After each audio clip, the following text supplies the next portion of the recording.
bonsoir à tous. Merci d'être venus aussi nombreux. Je ne vais pas vous présenter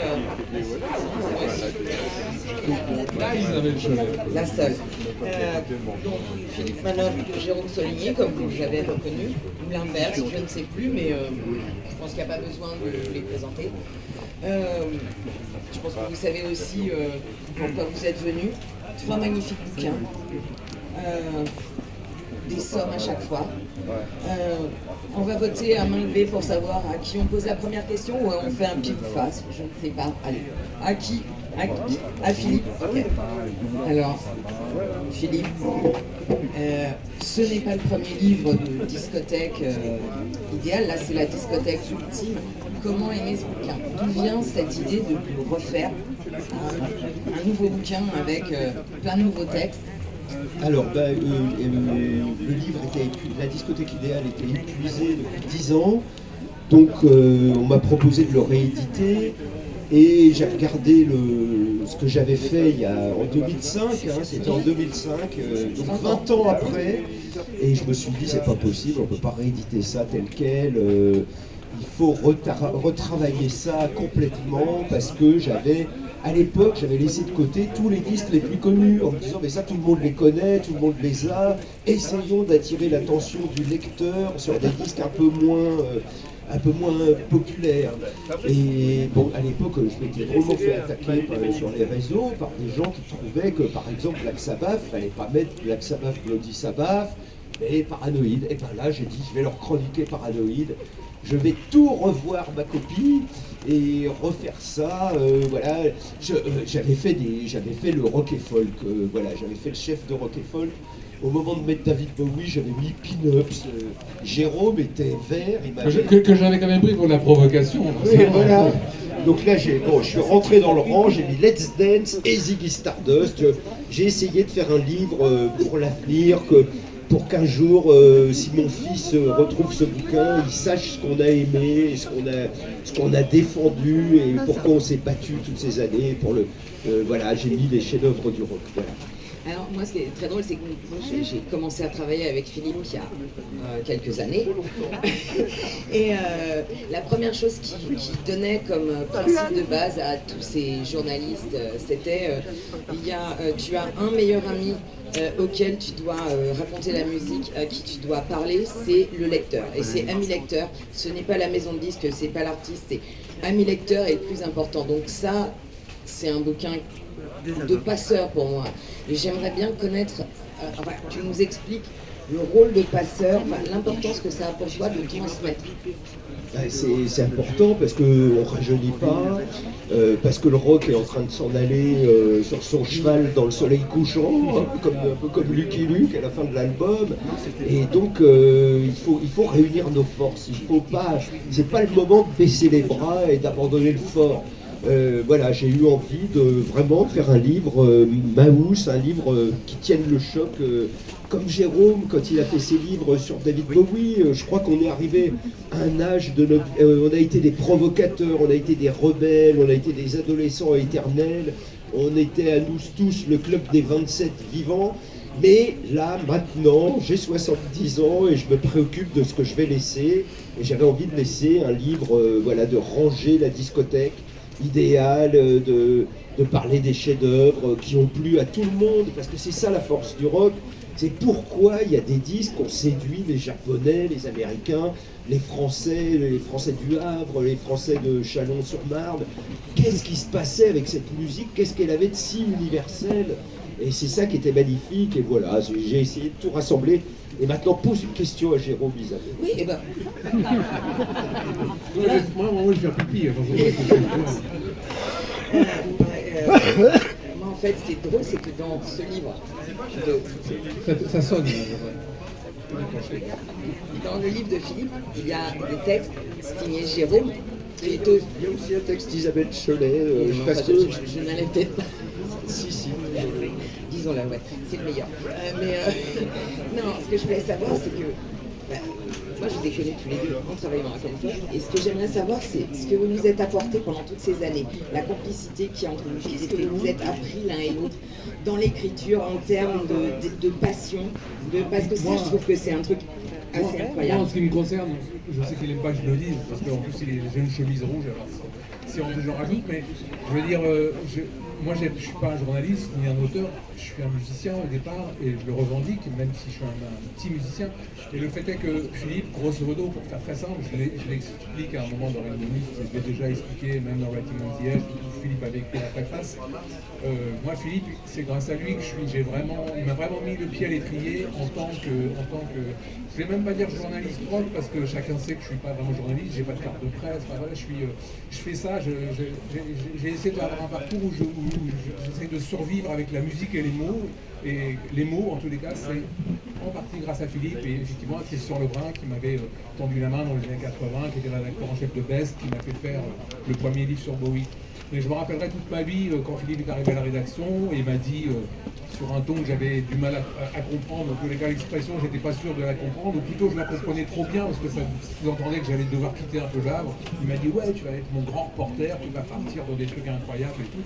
Et j'ai été le grand reporter, je suis parti dans des trucs incroyables, je sais pas s'il est là, mais il m'a dit qu'il viendrait avec Claude Gassian, on est allé à voir Metallica à Bangkok, passer 48 heures.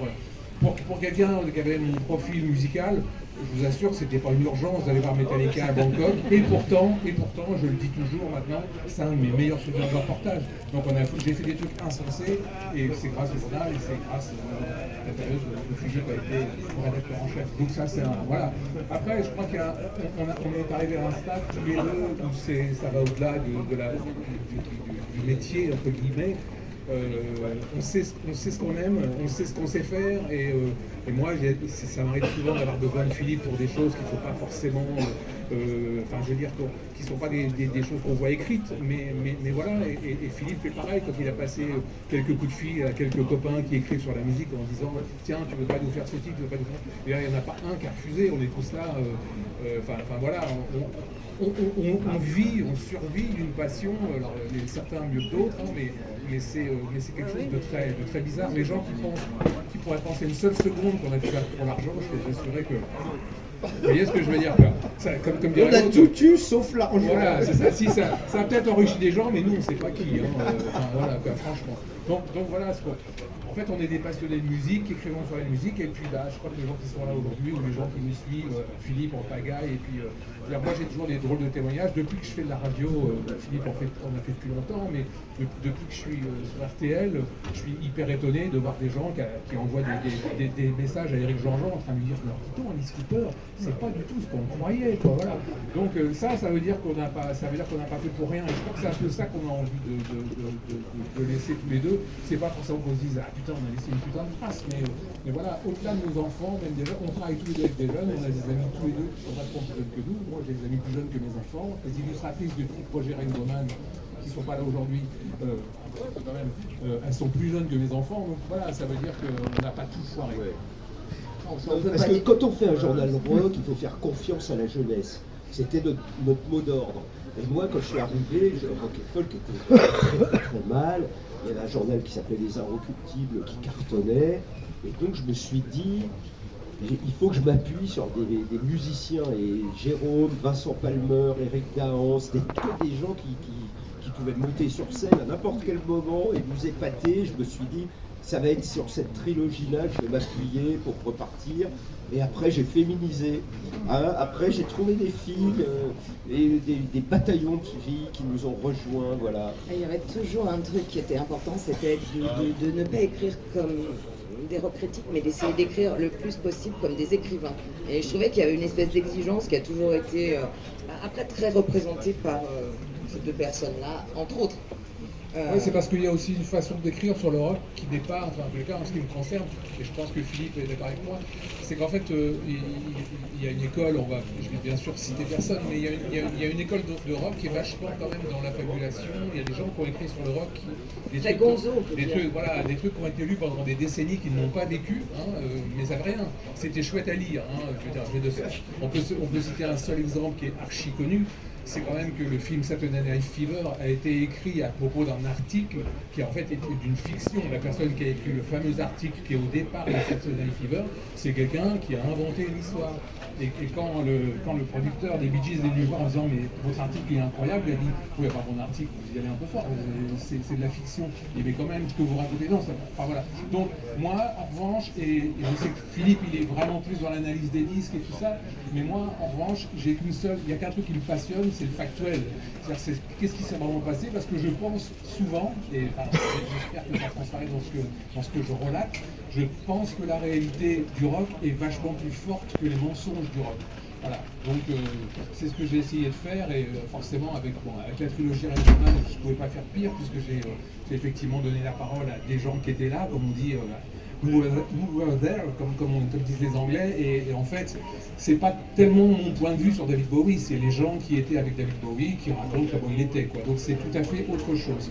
Justement, à l'origine du projet Rainbow Man, c'était, enfin quand on en a parlé, tu m'avais dit que tu avais pris la peine d'aller discuter et d'aller interviewer des gens auxquels on ne parlait jamais. Genre l'ingé son du studio, mais qui était là dès le matin quand en fait Bowie venait enregistrer.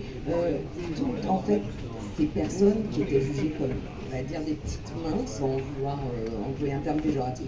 Et je trouve que c'est quelque chose de super intéressant. J'ai essayé de faire, c'est quelque chose que Philippe m'avait aussi enseigné assez tôt, c'est-à-dire que Philippe il avait une passion pour ce qu'on appelle les articles à l'américaine, c'est-à-dire comme on pouvait lire dans Playboy, dans Vanity Fair, des articles, des gens qui faisaient des putains d'enquêtes, quoi, un peu comme Mark Levinson quand il écrit sur les Beatles, pour ceux qui sont amateurs des Beatles. Mark Levinson c'est un fou, hein, je vous la joue très courte, mais il a mis 15 ans à écrire un bouquin sur les Beatles, il l'a rendu à l'éditeur. L'éditeur était content de le récupérer, et l'éditeur il l'ouvre, il le lit, et à la fin il se rend compte qu'il s'est arrêté, il a écrit 1800 pages, il s'est arrêté juste avant l'enregistrement du premier single. Donc là, il se dit catastrophe quand même, quoi, et l'autre lui dit non, mais c'est normal, c'est parce qu'il va y avoir 3 tomes derrière.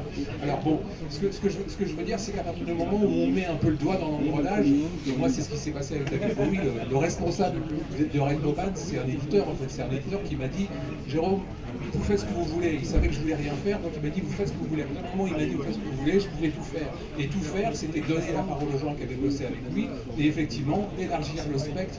Finalement, parler à Carlos Alomar, parler même à Mike Carson, qui aussi c'est mon ami, à tous ces gens connus entre guillemets, c'est facile. Mais aller dénicher effectivement les petites mains, les ingénieurs, je trouvais que c'était intéressant, et puis je pense que c'est la raison pour laquelle le livre a été traduit, parce que des bouquins sur Bowie ou de gens qui l'ont jamais rencontré ou de gens qui réécrivent Wikipédia, il y en a des caisses, mais là, ça n'a rien à voir. Ouais, je crois que c'est le grand problème du futur, c'est les gens qui n'ont jamais rencontré un rocker et qui vont écrire des bouquins sur le rock. Et bon, Jérôme et moi et Isabelle, on les a connus tous, on sait ce qu'ils déplaçaient, on sait ce qu'ils représentaient pour vous et pour nous. C'était des demi-dieux. Comme avait dit Paringo un jour en parlant des Led Zeppelin, il avait dit c'est les demi-dieux du monde moderne. Et c'était à l'époque, ça avait choqué les gens, mais c'était la vérité, voilà. Et je pense que nous, on peut vous raconter ce qui s'est passé. Et on va pas se gêner. D'ailleurs, on va parler de ce Rainbow Man, le nouveau. Après, moi je pensais qu'après les gigantesques, enfin, j'avais annoncé acheter une nouvelle étagère, j'étais là à me dire, ça y est, c'est complet, bon bah... En fait, moi je suis sponsorisé par Ikea, mais personne ne le sait. On avait des soupçons, également la perle, voilà. Et donc celui-là, là c'est encore plus fort, parce que c'est presque un bouquin en version en négatif. Ça c'est ceux qui n'ont pas rencontré. Enfin, c'est encore une autre forme pour aborder Bowie, pour en parler. Donc est-ce qu'on peut parler de ce livre-là? Oui, mais vite fait, parce que à la fois je pense que c'est un livre qui a priori devrait intéresser tous les gens qui ont fait le bonheur de s'intéresser aux 2 premiers tomes, parce que c'est une sorte de conclusion. C'est aussi une conclusion pour moi. Je sais que je fais rigoler tout le monde, mes proches, ma famille, etc. Mais j'ai décidé de poser la plume en ce qui concerne cet artiste sur lequel j'ai beaucoup écrit, et en fait il restait, c'est vrai que dans 2 de mes précédents bouquins qui sont Writing on the Edge et le livre qui s'appelle List de Beatles, il y avait à la fin une espèce de compilation d'articles, et bien sûr les 2 premiers tomes de Rainbow Man c'était pas le sujet, il n'y a pas les articles. Donc finalement, on s'est posé la question de savoir est-ce que ça valait pas le coup de les mettre quand même dans un livre. Et puis comme il restait, il faut savoir un truc plutôt rigolo, enfin mes amis de Bowie France qui sont ici le savent déjà, mais c'est qu'en fait quand j'ai arrêté moi les interviews pour Rainbow Man, j'avais un peu prévenu tout le monde en disant bon bah voilà, les livres sont sortis, merci, vous êtes gentils.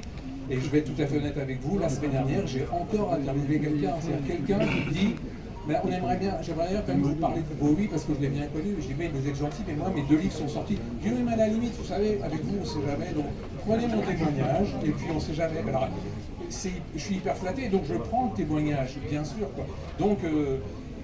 Donc voilà, donc j'ai mis ça, j'ai mis des témoignages supplémentaires, notamment mis Françoise, parce que c'est important, Françoise Hardy, j'ai écrit un livre avec elle, enfin sur elle avec Étienne, donc ça avait du sens, avec des NAO pardon, ça avait du sens pour moi de Françoise Hardy, surtout que c'est une de ses dernières interviews, et puis que il faut quand même, je ne devrais pas spoiler mon propre bouquin, mais c'est quand même quelqu'un de formidable qui était ultra fan de David Bowie, mais qui termine quand même en me disant, enfin Jérôme, de toi à moi, il était bien gentil dans David Bowie, mais comparé à Johnny Hallyday, ça n'a rien.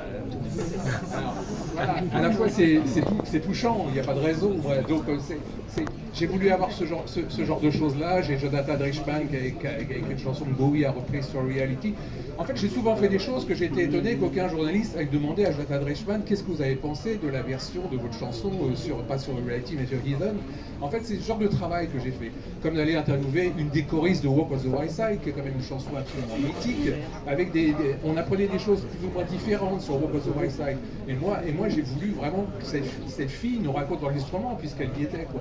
Donc voilà, c'est vraiment un travail en fait de petites mains.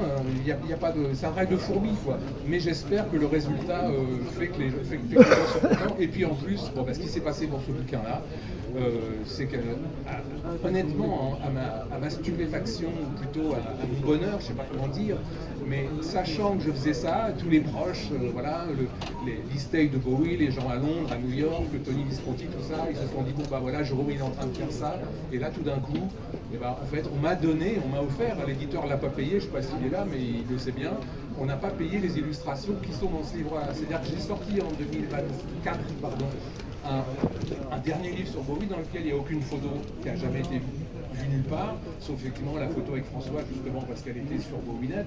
Mais en fait, sur le plan iconographique, c'est aussi un ouvrage. Moi, j'avais jamais vu de photos de David à côté de la piscine d'Hérouville avec son gamin. Quoi. Bon, bah là, il y en a. Alors, c'est une somme de petites choses qui font que, pour moi, c'est une jolie façon de conclure cette histoire. Et puis en y associant Lisa et Margot qui ont fait donc le visuel le visuel du livre et le visuel du disque de Mike Garson qui accompagne. De même, j'ai pris Mike Garson, puisque je vais arrêter après ça, mais puisque Mike Garson avait été un peu ma porte ouverte dans l'univers de David Bowie au début des années 90, juste avant que Philippe me dise mon Jérôme, depuis tout le temps que tu nous bassines David Bowie, tu vas aller interviewer Tite Machine, hein, ça s'est quand même passé comme ça.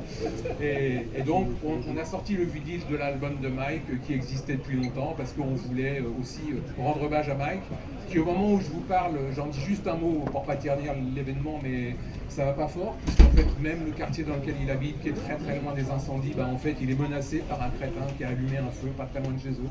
Donc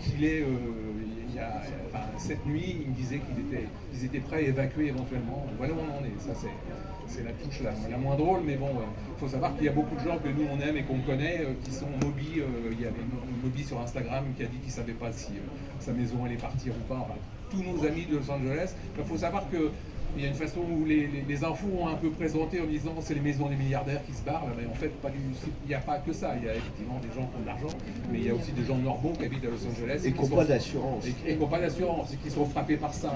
Enfin voilà, bon. Bref. Alors moi justement je voulais savoir, ça s'est passé comment effectivement Philippe, c'est bien cette version Jérôme, de temps que tu nous bassines avec Bowie, tu vas aller un peu... Non mais il a dit ça mieux. Et puis voilà, je trouvais ça important qu'il rencontre vraiment l'artiste pour lequel littéralement il était extasié, on aurait pourrait même dire si j'étais tout seul, il bandait pour Bowie. D'ailleurs là il y a un comptoir, on va pas voir. Je l'ai envoyé voir Bowie et 10 ans après j'ai eu le payback Jérôme était chez moi, une nuit à 2h du matin, à l'époque on avait que des téléphones à fil, le téléphone sonne chez moi, je décroche, et j'entends un anglais qui me dit « Is Jérôme here ?» Je lui dis « Who is it ?» « It's David Bowie !» Ah bah voilà, il voulait parler à Jérôme d'une phase B dont il ne se souvenait plus, tu te souviens? Oui. Je pense qu'il a fait le gag à Alain souvent. Alors des fois il en rajoutait, mais voilà, disons Alain, si on se rappelle plus, c'est pas grave, on demandera à Jérôme. Bon, bah, ouais. mais bon, il m'a fait un plan aussi à l'Olympia que j'ai déjà raconté, mais c'est quand même tellement drôle. C'est après l'Olympia de Heathen, il était donc avec son peignoir rouge. Alors on n'était pas des chiens hein, au bar Marilyn, on devait être 12, un truc comme ça. Mais bon, et donc je parlais à Étienne Dao qui était là, etc. Et à un moment, je sens qu'on me tape sur l'épaule. Alors c'était David avec son peignoir rouge. Il me dit excuse-moi, je joue où demain? Alors, je lui dis non, mais là quand même tu te fous un petit peu de moi quand même. Non, je te jure, j'arrive. C'est quoi? Bon voilà. Enfin, c'était. Faut pas oublier. J'étais hier. J'ai fait un call hier avec Jeffrey McCormack, donc qui est devenu un super copain. Et en fait, Jeff me dit qu'il y a quelque chose qui le dérange énormément dans la perception que les gens ont de David Bowie, c'est qu'ils oublient à quel point il était drôle, à quel point il a été ami avec Ricky Gervais jusqu'à la fin de sa vie, il était pote avec les Monty Python, enfin voilà. La dernière fois, on a été le voir en studio, il s'était caché. Oui, incroyable. Donc on rentre dans un studio, ils nous disent Bowie est là, on rentre, très personne, et puis à un moment, on voit un rideau s'écarte et il sort la jambe comme ça. Donc là, on a... Non mais franchement, Bowie était un plaisantin de première, faut pas l'oublier. Ça rajoute encore à son mythe. Tant qu'on est dans les plaisantins, si on parlait de Ah ouais, oui. cette autobiographie augmentée et traduite. Alors elle plaisante moins, on va Voilà, dire. bah oui, Christian, beaucoup moins connu pour ce côté coussin péteur et face à face. Christian elle plaisante moins, mais à la fois ce livre, Intrépide existe aujourd'hui uniquement parce que son raisonnement c'était, alors elle a un appartement à Paris, donc elle vient souvent, et elle me disait, ça m'énerve quand j'arrive à Paris, dans le kiosque de la gare du Nord, j'aimerais bien qu'il y ait mon livre. Alors je dis, mais t'es rigolote, tu comprends pas bien comment ça marche, c'est-à-dire qu'on traduise ton livre, c'est une chose, mais avant qu'il soit dans le kiosque de la gare du Nord, où il y a 4 bouquins, dont un Guillaume Musso et un machin de Lucie, là, je sais pas, enfin, bref, non mais non, Marc Lévy, voilà, non mais c'est pas du mépris, hein, ça, je ne connais pas bien les noms. Enfin voilà, et donc, mais bon, alors, je vais être franc, hein, j'ai mis 10 ans à trouver un éditeur, ça s'est pas fait comme ça, parce que voilà, il y avait un autre qui occupait le marché et qui ne vendait pas. Et puis, donc voilà, et puis finalement ça s'est fait sur un coup de bol. J'ai été sollicité par une éditrice pour quelque chose que j'ai pas fait. Avant que je parte, elle m'a dit sinon t'as pas un truc en tête et tout. Ben, je dis j'ai pas un truc en tête, j'ai un truc un peu sur les bras. Voilà quoi. Mais par contre elle est chouette parce qu'elle a voulu qu'on fasse un livre un peu différent. Quand je lui ai proposé de solliciter Claude Gassian pour faire une couverture française d'une photo prise par Claude à Paris, aussitôt elle a dit oui, son management a dit oui, on a rajouté un chapitre et tout, et puis j'ai même corrigé une ou deux bricoles, j'ai pas pu m'empêcher. Alors attention, parce que quand j'ai corrigé les erreurs du bouquin de Tony Visconti, c'était hey, Jérôme, tu fais ce que tu veux. Mais la première fois que je lui ai dit où elle s'était trompée, en l'occurrence au moment où elle cite un texte de James Brown, je pensais que ça allait passer. Elle me dit non, là c'est pas possible, sur ce temps-là quoi. J'étais chez elle à Londres, elle me dit non, c'est pas possible, non, je peux pas me tromper là-dessus. Alors on vérifie tous les deux, elle vérifie, elle écoute le truc, elle me dit oui, t'as raison, oui. Il y a autre chose sinon comme problème? Et donc on a corrigé, et puis voilà. Donc elle est...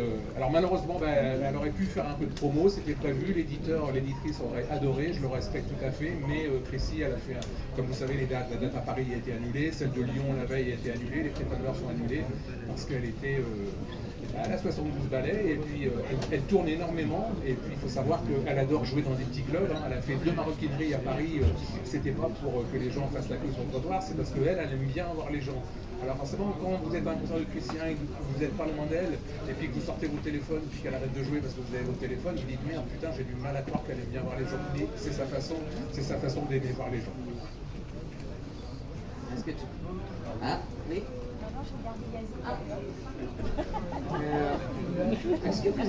Non, moi je voudrais dire un mot sur la discothèque idéale parce que Philippe comme moi on entend des choses qui se disent voilà, alors on se méfie des réseaux sociaux comme de la peste, mais on y jette un coup d'œil quand même parce qu'on est humain après tout.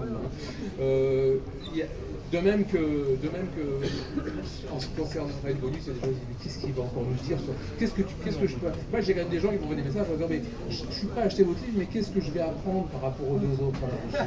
Voilà. Et Philippe, c'était dit, ouais, mais alors tu comprends, alors il en a déjà fait un, il a déjà fait deux. Là. Et je dis, oui, enfin, à la fois, les amis, vous n'êtes pas obligé d'acheter quoi que ce soit, et puis deux, à la fois, quand on commence à suivre des gens comme vous nous suivez, pour certains depuis longtemps, c'est aussi, il y a une histoire de fidélité dans les deux sens, c'est-à-dire que nous, on fait des choses, on tend la main à des gens, on tend la main à des lecteurs. Moi, j'entretiens des bonnes relations, je pense, avec plein de lecteurs, et il y a des gens qui m'envoient la Jérôme Soligny complète, que je suis même étonné qu'ils aient tout à ce point-là. Philippe qui est là devant, il fait partie de ces gens qui ont tout, mais il y a des gens que je connais pas qui ont tout aussi, quoi. Et avec Philippe, c'est pareil. Et moi, je connais Philippe, mais honnêtement, avant de le rencontrer, tu n'avais pas publié beaucoup de livres, parce qu'on se connaît depuis longtemps, mais je veux dire, moi, j'ai une étagère pleine de livres que Philippe m'a parfois envoyés ou fait envoyer, et puis des livres que j'ai achetés, parce que quand on suit quelqu'un, notre ami Eric Dahan, qui malheureusement ne fait pas des caisses de livres, s'il faisait des livres, je les achèterais tous, parce que voilà, il y a une fidélité envers les gens, il y a une fidélité envers les plumes, quoi. Alors quelqu'un qui peut dire, ouais, mais Discothèque Idéale, ouais, mais bon, il en a fait deux, ouais, il a refourgué. Non, il a rien refourgué. En plus, on a travaillé ensemble, tu nous as fait tous travailler un peu sur ce projet. Ben oui, parce qu'à la fin, j'avais peur de ne pas arriver à boucler. Et je me suis dit, il va y avoir 160 chroniques par ma plume. Ça serait drôle d'en avoir 5, écrites par des amis très proches. Et donc, Jérôme a fait Wings, Born to Run, Bend to Run, ouais. Bend on the Run. Bend on the Run. Voilà, on va y arriver, un peu critique de 60%. Isabelle Cholet a fait Joan Jett, I Love Rock and Roll. Eric Dahan a fait Prince, voilà, et Olivier Cachin a fait Lana Del Rey. Bon, j'avais besoin de ces 5 copains qui donnent. Et puis je trouve que c'était sympa dans un gros livre comme ça, d'avoir un peu une autre écriture rock, montrer que l'écriture rock elle est personnelle. De toute façon, tous les gros livres que tu as fait comme ça, auxquels on a participé, tu en as fait un sur le rock français, là, qui était vachement bien, on a tous des chroniques et tout. C'est des livres, il faut savoir que c'est des livres dont les gens nous parlent toujours, quoi. Moi je suis allé en Bretagne juste avant les fêtes, et on rentre dans une librairie, il y a quelqu'un qui m'arrête et qui me dit hey, la chronique de R de Moon Safari dans le livre sur le rock français, c'est à cause de vous que j'ai acheté Moon Safari, j'ai tout acheté de R depuis, quoi. En fait, des fois, on a l'impression d'avoir déclenché des choses, mais c'est aussi parce que des gens les ont déclenchées avant nous. Moi, je lisais la presse, moi, je lisais Philippe avant, sans le connaître, même, parce qu'on a 4 ans d'écart, mais pour le rock, c'est une génération, pratiquement. Donc voilà, quoi. Et c'est toujours un bonheur de voir... Beauvalet a fait un livre qui s'appelle Passeur. Moi, j'avais fait Writing on the Edge, dans lequel je raconte tous les à côté du métier, parce que je pensais que c'était intéressant. Philippe, il a fait une autobio pareil. Je veux dire, c'est un drôle de... C'est pour ça qu'on a beaucoup de mal à utiliser le mot métier ou profession, parce qu'on n'y croit pas vraiment une seule seconde. Comme disait Johnny Hallyday, nous faisons ce métier par passion. Il en a dit des conneries, mais non, on a écrit, hein, c'est pas pire. Non, on peut dire que c'est un métier qui est assez solitaire. Enfin, l'écriture, tout ce qui est écriture en général, c'est quelque chose d'assez solitaire. Et c'est génial de pouvoir se dire que l'un derrière son petit Mac avec son casque en écoutant ses disques, en fait, ce qu'on a écrit, ça va peut-être toucher 3, 4, 500 personnes, 200, des fois 3, qui vont peut-être acheter les disques, qui vont peut-être après en acheter d'autres, peut-être leur ouvrir des portes. Et moi, c'est comme ça que je vois les choses. Oui, mais on est solitaire, puis à la fois, on est quand même... Avec Philippe, on ne se voit pas toutes les semaines, mais on échange pratiquement. Ah ouais, puis c'est des amitiés profondes. Et puis des fois, c'est pour, dis donc, le NMI, là, avec les nains en couple, là, tu l'as, tu vois. Il sait que moi j'ai des stocks, moi je sais qu'il y a des trucs. Des fois, Philippe, moi ce que j'adore, c'est quand Philippe, il range. Parce que quand Philippe, il range, il élimine. Et alors là, des fois, il me dit, dis donc, j'ai retrouvé 5 vieux cream, ça t'intéresse pas par hasard? What? Et Sophie adore, parce que du même coup, ça nous fait 5 vieux cream en plus. En fait, c'est des vases communicants entre la maison de Philippe et notre maison à nous, quoi. Donc... Nous vous rappelons que Jérôme Soligny est sponsorisé par Ikea. Donc, il y a un problème de ce côté-là. Je l'ai fait, mes étagères, madame. Bon, allez, on passe à la dédicace. Allez. Hein, on s'y met. Merci beaucoup d'être Allez. venu. Merci Isabelle. Merci et bravo. Isabelle. Hein. Tu nous as bien modéré. Et merci Philippe Marie de nous inviter chez Gilbert, un magasin où on a passé des Oui, alors je vais, excusez-moi, je vais beaucoup de choses. Je vais juste dire un mot. Là, il y a Isa qui est là de Bowie France, et donc il y a la convention. Alors, il faut que vous alliez voir sur le. Là, on met quelques flyers. La convention, elle est au mois de mars, à la mi-mars. Vous seriez sympa de vous y intéresser et bien sûr d'y aller. Enfin voilà quoi. Pour ceux que ça intéresse. A priori, j'y serai. Voilà, j'en ai raté beaucoup. À mon grand dame, mais celle-là, j'y serai. Voilà.